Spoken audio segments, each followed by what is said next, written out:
রাজধানীর রেললাইনগুলোতে অলস সময় পার করছেন রাজমিস্ত্রিরা। হাতে কাজ নাই, তাই কেউ চা খেয়ে আবার কেউ গল্প গুজব করে অলস সময় পার করছে। অথচ দিন শেষে যদি খালি হাতে বাড়ি ফেরে তাহলে অর্ধহারে কাটাতে হবে পরিবারের বাকি সদস্যদের। অথচ এখানেই আগে প্রচুর কাজের চাহিদা থাকতো, লোকজন ডেকে ডেকে তাদের নিয়ে যেত।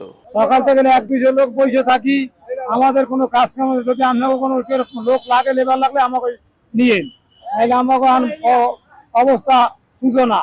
আমরা লেবার ফাংশনের মানুষ, আমাকে কোদাল টুপি সবই আছে, যন্ত্রপাতি মিস্ত্রি হত্যা করা সবই আছে। আমরা রেল লাইন মহাখালী 20-25 বছর ধরে কাজ করি। আমরা বেকার করি যে নাই তার আন্ডারে আমরা কাজ করি, লেবারি কাজ। এখন তো কাজ কাম নাই, বেকার আছি, কাজ কাম নাই, সবাই বেকার বই রয়েছে। সবসময় আমাকে এই জায়গায় পাইবেন, আমাকে রাজমিস্ত্রি পাইবেন, অনেক কিছু লোক পাইবেন, অনেক ধারণার লোক পাইবেন। আমরা এই জায়গায় থেকে মহাখালী রেল লাইনের উপরে আমরা কাজকর্ম। আমরা এখানে 10-15 বছর থাকি। আজ আমরা লেবার মিস্ত্রি 1-150 লোক আছে।